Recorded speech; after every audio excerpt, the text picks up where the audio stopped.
നമ്മൾ ഒരു variety neck design ആണ് ചെയ്യാൻ പോകുന്നത് കേട്ടോ. അതിനായിട്ട് നമുക്ക് വേണ്ടത് നമ്മൾ തയ്ക്കാൻ എടുക്കുന്ന ഒരു ത്രെഡ് എടുക്കുക. സാധാരണ നൂലാണ് കേട്ടോ ഞാൻ എടുത്തിരിക്കുന്നത്. പിന്നെ നമുക്ക് വേണ്ടത് 3 കേസ് ആണ്. ഇപ്പൊ നമ്മൾ ഒരു ഡിസൈൻ അല്ലെങ്കിൽ ഒരു കീറി തയ്ക്കുമ്പോഴാണെങ്കിലും നമ്മൾ ബോബിന്റെ അകത്ത്, അതായത് ഇതിന്റെ അകത്ത് നമ്മൾ ഒരേ ഒരു കേസ് നമ്മൾ ഇടാറുള്ളൂ അല്ലേ. പക്ഷെ ഇന്ന് നമ്മൾ ഈ ഒരു 3 കേസ് വെച്ചിട്ടാണ് ഒരു വെറൈറ്റി ഡിസൈൻ ചെയ്യാൻ പോകുന്നത്. അപ്പൊ നമുക്ക് ആദ്യമേ ഇതിൽ ചെയ്യേണ്ടത് ത്രെഡ് എടുക്കുക. ത്രെഡ് എടുത്തിട്ട് ഈ 3 കേസിലേക്കും നൂലൊന്ന് ചുറ്റി നമുക്ക് എടുക്കാം. 3 എണ്ണം മതി, അതിൽ കൂടരുത്. 2 എണ്ണം ആണെങ്കിലും മതി, കുഴപ്പമില്ല. പക്ഷെ 3 ഒരിക്കലും കൂടരുത്. അത് ഞാൻ ബോബിനില് നൂലൊന്ന് ലൈൻ ചെയ്തെടുക്കുവാണേ. അത്യാവശ്യം എടുക്കാം കേട്ടോ, കുറേ ഒന്നും വേണ്ട. നമുക്ക് നെക്ക് ഡിസൈൻ കുറച്ചെണ്ട് ചെയ്യാൻ വേണ്ടിയിട്ട് അപ്പോൾ ആവശ്യമുള്ളത്രയും നമുക്ക് ഇതിലേക്കൊന്ന് ഫില്ല് ചെയ്യാം. ആവശ്യമുള്ളത്രയും നമ്മൾ ഇതിലേക്ക് നിറച്ചു കൊടുത്തിട്ടുണ്ട്. ഇതാ 3ലും ഞാനപ്പോൾ റെഡ് നൂലാണ് ഞാൻ എടുത്തത്. അപ്പോൾ ഈ സെയിം കളർ തന്നെ ഈ 3 ബോബിനിലേക്ക് ഒന്ന് ചുറ്റി എടുത്തിട്ടുണ്ട്. ഇനി നിങ്ങൾ വേറെ കളറാണ് എടുക്കുന്നതെങ്കിൽ ഈ 3ലും അത് തന്നെ ഒന്ന് ചുറ്റി എടുക്കാം കേട്ടോ. ഇനി നമുക്ക് ഒരെണ്ണം കൂടെ വേണം. ഇതാണ് നമ്മൾ കേസിലേക്ക് വെക്കാൻ പോകുന്നത്. ഇതിലും ഞാനൊന്ന് നൂല് ചുറ്റട്ടെ. അതാ 3 എണ്ണം കൂടാതെ നമ്മൾ ഒന്നിലും കൂടെ ഒന്ന് ചുറ്റി എടുത്തിട്ടുണ്ട്. ഇപ്പൊ ടോട്ടൽ 4 കേട്ടോ. അപ്പൊ നമ്മളിത് അവസാനം ചുറ്റിയത് ഞാനപ്പോൾ കേസിലേക്ക് വെക്കുവാണ്. ഇത് നമ്മൾ നേരെ താഴത്തേക്ക് അങ്ങോട്ട് ഇട്ട് കൊടുക്കാം കേട്ടോ. അപ്പൊ താഴത്തേക്ക് നമ്മൾ ഇട്ട് കൊടുത്തിട്ടുണ്ട്. ഇനി ഈ 3 നൂലുമാണ് നമ്മൾ മുകളിൽ വെച്ച് തയ്ക്കാൻ പോകുന്നത്. അപ്പൊ ഈ 3 കേസ് എങ്ങനെയാണ് മുകളിൽ അറ്റാച്ച് ചെയ്യാന്ന് കാണിച്ചില്ല കേട്ടോ. ഒരെണ്ണം എടുക്കുക, നമ്മുടെ ത്രെഡ് സ്റ്റാൻഡില്ലേ അതിലേക്ക് അങ്ങോട്ട് ഇട്ട് കൊടുക്കുക. ഇപ്പൊ ഞാനിപ്പോ ജാക്കിന്റെ മെഷീൻ ആണ് ഉപയോഗിക്കുന്നത്. അതുകൊണ്ടിട്ട് എനിക്കിങ്ങനെ സെപ്പറേറ്റ് ആയിട്ട് സ്റ്റാൻഡ് ഉണ്ട്. ഇപ്പൊ സാധാരണ മെഷീൻ ആണെങ്കിൽ ഈ ഭാഗത്തായിരിക്കും ത്രെഡ് സ്റ്റാൻഡ് ഉണ്ടാവുക, അവിടെ അങ്ങോട്ട് ഇട്ട് കൊടുക്കുക കേട്ടോ. അപ്പൊ ഇതൊക്കെ മെതയായിട്ട് ഈ 3 എണ്ണം ഇങ്ങനെ അങ്ങോട്ട് ഇട്ട് കൊടുക്കുക. എന്നിട്ട് നമുക്കിതില് ഈ 3 നൂലും ഒരുമിച്ച് തന്നെ എടുക്കാം കേട്ടോ. എടുക്കുമ്പോൾ ശ്രദ്ധിക്കുക, ഫസ്റ്റ് ഇതിന്റെ ആദ്യത്തെ നൂലെടുക്കുക, കെട്ടുവിടാതെ വേണം എടുക്കാനായിട്ട്. അതിനുശേഷം 2ാമത്തെ ത്രെഡ് ആയിരിക്കണം എടുക്കേണ്ടത്. അതിനുശേഷം 3ാമത്തെ ത്രെഡ്. ആദ്യം ഞാൻ ഫസ്റ്റ് എടുത്തു, പിന്നീട് സെക്കൻഡ്, പിന്നീട് തേർഡ്.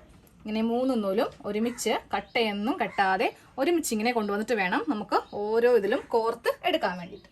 അങ്ങോട്ട് കോർക്കുവാണ്. നമ്മൾ സാധാരണ ഒരു നൂലല്ലേ ചുറ്റുന്നത്, ഇത് 3 നൂലുണ്ടെന്നേ ഉള്ളൂ. 3 നൂലിൽ ഒരിക്കലും കൂടി പോകരുത് കേട്ടോ.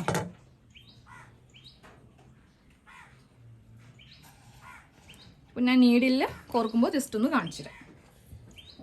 നീഡിൽ ചെയ്യുമ്പോൾ നമ്മൾ അറ്റം ഒന്ന് ഷേപ്പ് ചെയ്തിട്ട് ജസ്റ്റ് ഇങ്ങനെ ഒന്ന് കട്ട് ചെയ്ത് മാറ്റുക. എന്നിട്ട് വേണം നീഡിലേക്ക് കോർക്കാൻ വേണ്ടിയിട്ട്. അപ്പം നമുക്ക് ഒരുമിച്ച് കയറ്റാൻ പറ്റുമെങ്കിൽ അങ്ങനെ അങ്ങോട്ട് കയറ്റുക കേട്ടോ. ഒന്ന് ജസ്റ്റ് ഒന്ന് തുപ്പലൊന്ന് തൊടിച്ചാൽ മതി. നമുക്ക് 3 നൂലും ഒരുമിച്ച് കയറ്റാം. ഇനി അങ്ങനെ പറ്റുന്നില്ലെങ്കിൽ ഓരോന്ന് കയറ്റുക. ഒരെണ്ണം കയറ്റുക, 2ാമത് കയറ്റുക, അതുകൊണ്ട് 3ാമത് കയറ്റുക. അങ്ങനെ വേണമെങ്കിൽ അങ്ങനെ. ഇത് കണ്ടില്ലേ, നല്ലപോലെ നേർപ്പിച്ച് കയറ്റിയിട്ടുണ്ടെങ്കിൽ നമുക്ക് ഈസി ആയിട്ട് കയറ്റാൻ പറ്റും. തുപ്പലോ അല്ലെങ്കിൽ കുറച്ച് വെള്ളമോ ഒന്ന് തൊട്ടാലും മതി. അപ്പോൾ ഇത് നമ്മുടെ ത്രെഡെല്ലാം നമ്മൾ ഇട്ട് കൊടുത്തിട്ടുണ്ട്. മുകളിൽ ഇപ്പോൾ 3 ത്രെഡാണുള്ളത്, താഴേന്ന് ഒരെണ്ണം. ഇനി നമ്മളിതിൽ ഒരു ഡിസൈൻ ഒന്ന് ചെയ്യാൻ പോവാണ്. അപ്പോൾ ഞാനപ്പോൾ ഇവിടെ നെക്കെല്ലാം ഫസ്റ്റ് നെക്കെല്ലാം ഒന്ന് തയ്ച്ച് വെച്ചിട്ടുണ്ട്. ഇതാണ് മെയിൻ ഭാഗം, അതായത് നല്ല വശം ഈ കാണുന്നതാണ്. ഇതാണ് ഉൾവശം. ഉൾവശത്ത് ഞാൻ തുണി വെച്ചിട്ടാണ് നെക്ക് അടിച്ച് മറിച്ചെടുത്തിരിക്കുന്നത് കേട്ടോ. അപ്പോൾ തുണി എടുക്കുമ്പോൾ കുറച്ച് ഇറക്കത്തിൽ വേണം തുണി എടുക്കാൻ വേണ്ടിയിട്ട്. ലൈനിങ് ആണെങ്കിൽ അത്രയും നല്ലത്. ലൈനിങ് ആകുമ്പോൾ താഴത്തോട്ട് ഉണ്ടാവുമല്ലോ. ഇനിയിപ്പോൾ അഥവാ നമ്മൾ ഒരു തുണിയാണ് എടുക്കുന്നതെങ്കിൽ കുറച്ച് ഇറക്കത്തിൽ അങ്ങോട്ട് എടുക്കാം. ഇത്രയും വെച്ച് എടുക്കരുത്. അപ്പൊ നമ്മൾ ഇതിന്റെ നല്ല ഭാഗത്താണ് കേട്ടോ ഡിസൈൻ ചെയ്യാൻ പോകുന്നത്. ഈ ഉൾഭാഗത്തല്ല, നല്ല വശത്താണ്. അപ്പൊ ഇന്നലെ ഒരു മോഡൽ കാണിച്ചിരുന്നു, അതെല്ലാം നമ്മൾ ഇതിന്റെ ഉൾഭാഗത്തിട്ടാണ് തയ്ച്ചത്. അപ്പോൾ മീതെ നമുക്ക് ഈ എംബ്രോയിഡറി ഒക്കെ നമ്മൾ ചെയ്യത്തില്ലേ, അതുപോലെ കിട്ടും. പക്ഷെ ഇന്ന് നമ്മൾ ഇതിന്റെ മെയിൻ ഭാഗത്താണ് തയ്ച്ചു കൊടുക്കാൻ പോകുന്നത്. അപ്പൊ ആദ്യമേ നമുക്ക് ഇതിലൊന്ന് വരച്ചു കൊടുക്കണം. അപ്പൊ മെയിൻ ഭാഗം, അതായത് നല്ല വശം ഇങ്ങനെ അങ്ങ് എടുക്കുക. എന്നിട്ട് ഈ നെക്ക് ഒന്ന് മടക്കിയിട്ട് കൊടുക്കുക കേട്ടോ. കറക്റ്റ് ഇതിന്റെ സെന്ററിൽ ജസ്റ്റ് ഒന്ന് പ്രസ് ചെയ്ത് വെക്കുക. എന്നിട്ട് ചോക്ക് എടുക്കാം. അപ്പൊ ഞാനപ്പോൾ ഇതിൽ 1/2 ഇഞ്ച് ഗ്യാപ്പ് ഇട്ടിട്ടാണ് ഇതിന്റെ ഡിസൈൻ ചെയ്യാൻ പോകുന്നത്. ഫസ്റ്റ് യു നെക്ക് വേണം ഇങ്ങനെ ഒന്ന് വരക്കാനായിട്ട്. ഒരു 3 ലെയർ ആയിട്ട് ഇങ്ങനെ അങ്ങോട്ട് വരക്കാം കേട്ടോ. ആദ്യമേ ഡോട്ട് ഇട്ട് കൊടുക്കുക. എന്നിട്ട് വേണം ഒന്ന് ഷാർപ്പായിട്ട് വരക്കാൻ വേണ്ടിയിട്ട്. 3 ഡോട്ട് ഇട്ട് കൊടുത്തിട്ടുണ്ട്. ഇനി നമ്മൾ താഴത്തേക്കും ഒരു സ്ട്രെയിറ്റ് ലൈൻ വരച്ചു കൊടുക്കുന്നുണ്ട്. ഫസ്റ്റ് നമ്മൾ ആദ്യമേ വരച്ചു കൊടുത്ത യു ഇല്ലേ, ഇവിടെ നിന്ന് ഒരു സ്ട്രെയിറ്റ് ലൈൻ ഇങ്ങനെ അങ്ങോട്ട് താഴത്തേക്ക് വരക്കാം. എന്നിട്ട് ഇങ്ങോട്ടേക്ക് വരക്കാം. അതിനുശേഷം ഈ ഭാഗത്ത് നിന്ന് ഇങ്ങനെ വരക്കാം. എന്നിട്ട് ഇങ്ങോട്ടേക്ക് വീണ്ടും മൂന്നാമത്തെ ഈ ഭാഗത്തുനിന്ന് വരക്കുക. എന്നിട്ട് ഇങ്ങനെ അങ്ങോട്ട് വരക്കാം. ഈ ഒരു മോഡൽ നെക്കാണ് നമ്മളിന്ന് ചെയ്യാൻ പോകുന്നത്. ഇനി ഒന്ന് കടുപ്പിച്ച് വരക്കാം. 3 ലെയർ ആയിട്ട് നമ്മൾ ഇങ്ങനെ ഒന്ന് വരച്ചു കൊടുത്തു. ഇനി സാധാരണ ഇങ്ങനെയാണെങ്കിലും മതി കേട്ടോ. നമുക്ക് എപ്പോഴും ഒരു ചേഞ്ച് ഒക്കെ നമുക്ക് ഇഷ്ടമുള്ളവരാണല്ലോ, അതുകൊണ്ടിട്ടാണ് വേറൊരു ഡിസൈൻ കൊടുത്തത്. ഇനി നേരെ ഇതിങ്ങനെ ഒന്ന് എടുക്കുക. എന്നിട്ട് ഇപ്പറേക്കൊന്ന് മറിച്ച് വെക്കാം. മറിച്ച് വെക്കുമ്പോൾ നെക്കിന്റെ ആ ഒരു പോർഷൻസ് എല്ലാം കറക്റ്റ് ആയിരിക്കണം. ഇല്ലെങ്കിൽ ചിലപ്പോൾ നമുക്ക് ഡിസൈൻ ഒക്കെ അങ്ങോട്ടും ഇങ്ങോട്ടും മാറിപ്പോകും. എന്നിട്ട് നന്നായിട്ടൊന്ന് പ്രസ് ചെയ്യാം കേട്ടോ. നമ്മൾ ഇപ്പോൾ ഇവിടെ വരച്ചു കൊടുത്തിരിക്കുന്ന ഈ ഡിസൈൻ തൊട്ടിപ്പുറത്ത് കിട്ടാൻ വേണ്ടിയിട്ടാണ് നമ്മൾ ഈ ഒരു മെത്തേഡ് ചെയ്യുന്നത്. പിന്നെ ഇതെല്ലാം വരക്കുമ്പോൾ ഈ ഒരു ചോക്ക് തന്നെ എടുക്കാം. നമുക്ക് മെർക്കുറി ടൈപ്പ് ചോക്ക് കിട്ടും. അതാണെങ്കിൽ തുണിയിൽ നിന്ന് പോകാൻ കുറച്ച് ബുദ്ധിമുട്ടുണ്ടാവും.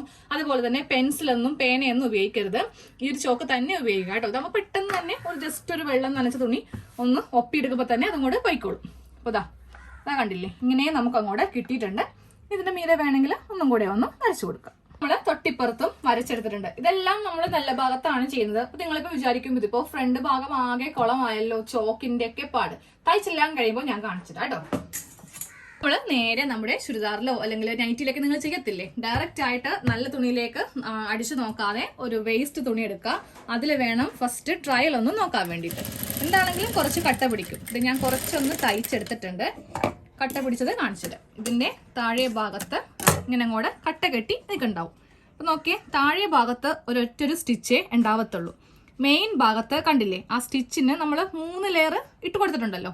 ആ 3 ലെയർ ആയിട്ട് ഇങ്ങനെ അങ്ങോട്ട് ഉണ്ടാവും. അപ്പൊ നമുക്ക് ഇങ്ങനത്തെയൊക്കെ ഡിസൈൻ ചെയ്യാൻ വേണ്ടിയിട്ട് നമ്മുടെ സാധാരണ തയ്ക്കുന്ന നൂലൊക്കെ മതി.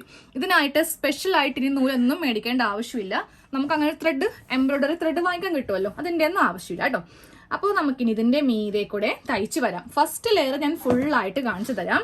ഇതേപോലെ തന്നെ ആയിരിക്കണം സെക്കൻഡ് ലെയറും തേർഡ് ലെയറും ചെയ്യേണ്ടത്. അപ്പോൾ ഈ ഭാഗത്ത് തയ്ച്ചില്ലെങ്കിലും കുഴപ്പമില്ല.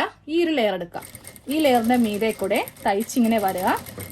കുർത്തി, നൈറ്റി ഇതിനൊക്കെ പറ്റിയ നല്ല ഒരു മോഡലാണ്. പിന്നെ ചെയ്യുമ്പോൾ പ്ലെയിൻ തുണിയിൽ ചെയ്യുക. ഏതെങ്കിലുമൊക്കെ ഡിസൈൻ ഉള്ള തുണിയാണെങ്കിൽ കാണാനൊരു ഭംഗി, അട്രാക്ഷൻ ഉണ്ടാവത്തില്ല. അപ്പോൾ ഫസ്റ്റ് ലെയർ ആണ് ഞാൻ ചെയ്യുന്നത് കേട്ടോ. സ്ട്രെയിറ്റ് ഇങ്ങനെ വരിക. എന്നിട്ട് ഓരോ ഭാഗത്തും സൂചി കുത്തേണ്ടടുത്ത് ഇങ്ങനെ ഒന്ന് കുത്തി നിർത്തിയിട്ട് വേണം ഡിസൈൻ ചെയ്യാൻ വേണ്ടിയിട്ട്. എന്നിട്ട് നേരെ ഇങ്ങനെ തയ്ച്ച് ഈ ഭാഗത്തേക്ക് ഇങ്ങനെ അങ്ങോട്ട് കൊണ്ടുവരിക. അപ്പം നമുക്കിനി ഇതിൻ്റെ ക്യാൻവാസിൻ്റെ ഒന്നും ആവശ്യമില്ല. ലൈനിങ് തുണി അല്ലെങ്കിൽ നമ്മൾ നെക്ക് അടിച്ച് മറിക്കാനായിട്ട് എടുക്കുന്ന തുണി, അത് മാത്രമേ മതി. അപ്പോൾ ഫസ്റ്റ് ലെയർ കഴിഞ്ഞു. ഓക്കെ, നമ്മൾ തയ്ച്ചെടുത്ത ഫസ്റ്റ് ലെയർ ആണ് ഈ കാണുന്നത്. ഇനി ഇതുപോലെ സെക്കൻഡ് ലെയറും തേർഡ് ലെയറും നമ്മൾ മാർക്ക് ചെയ്ത് കൊടുത്തിരിക്കുന്ന ഇതിന്റെ മുകളിലൂടെ ഒന്ന് തയ്ച്ചു കൊടുക്കും. അപ്പൊ നമ്മുടെ ഡിസൈൻ ഫുള്ളായിട്ട് ചെയ്ത് നിർത്തിയിട്ടുണ്ട്. അപ്പൊ ഞാൻ ഈ ഒരു ഭാഗത്തും കൂടെ തയ്ച്ചു കൊടുത്തോ. ഇതുപോലെ ഇങ്ങനെ റൗണ്ട് ഷേപ്പിൽ അങ്ങോട്ട് തയ്ച്ചെടുത്തു. ബാക്കിയെല്ലാം ഇങ്ങനെയാണ് വന്നിരിക്കുന്നത്. ഇനി നമുക്ക് ഈ ചോക്കിന്റെ പാടൊക്കെ കളയണ്ടേ. അപ്പൊ ഞാൻ ജസ്റ്റ് തുണി ഒന്ന് നനച്ചെടുത്തിട്ടുണ്ട്. എന്നിട്ട് ഇങ്ങനെ അങ്ങോട്ട് ചെയ്യുമ്പോൾ തന്നെ നമ്മൾ ആ ചോക്കിന് വരച്ചു കൊടുത്തിരിക്കുന്ന പാടെല്ലാം പോകും. പക്ഷെ നമ്മളൊരു പെൻസിൽ അല്ലെങ്കിൽ ഒരു പേനയൊക്കെ ആണെങ്കിൽ അത് പോകത്തില്ല. അപ്പൊ അത് നോക്കി വേണം ചെയ്യാൻ കേട്ടോ. അപ്പോൾ നമ്മുടെ ഡിസൈൻ ഫുള്ളായിട്ട് ചെയ്ത് കഴിഞ്ഞു. നല്ല നീറ്റാക്കി ഞാൻ എടുത്തിട്ടുണ്ട്. ആ ചോക്കിന്റെ പാടെല്ലാം ഫ്രണ്ട് പോർഷൻ ആയത് കൊണ്ടിട്ട് കറക്റ്റ് ആയിട്ട് കളഞ്ഞിട്ടുണ്ട്. അപ്പൊ നിങ്ങൾക്ക് വേണമെങ്കിൽ ഒന്നും കൂടി ഇതിന്റെ മീതിയൊക്കെ തയ്ക്കുവാണെങ്കിൽ കുറച്ചുകൂടി ഈ ഒരു ത്രെഡിന് കട്ടി കിട്ടും കേട്ടോ. അപ്പൊ ഞാൻ ജസ്റ്റ് ഒറ്റൊരു ലെയറേ കൊടുത്തിട്ടുള്ളൂ. വേണമെന്നുണ്ടെങ്കിൽ മാത്രം ഒരു ലെയറും കൂടെ ഒന്ന് തയ്ച്ച് കൊടുക്കുക. അതായത് വേറെ ലെയർ അല്ല ഞാൻ ഉദ്ദേശിച്ചത്, ഇതിന്റെ മീതെ വെച്ചിട്ട് ഒന്നും കൂടി തയ്ക്കുമ്പോൾ ഈ ഒരു നൂലിന് ഒന്നും കൂടി കട്ടി കിട്ടും. ഇതിന്റെ ഉൾഭാഗം കാണിച്ചിട്ടാ. ഇതാണ് ഇതിന്റെ ഉൾഭാഗം. ഉൾഭാഗത്ത് ഒറ്റൊരു ലെയർ മാത്രമേ ഉള്ളൂ. ഓക്കെ, അപ്പൊ ഈ ഒരു മെത്തേഡും കൂടെ നിങ്ങളൊന്ന് ചെയ്ത് നോക്കാം കേട്ടോ.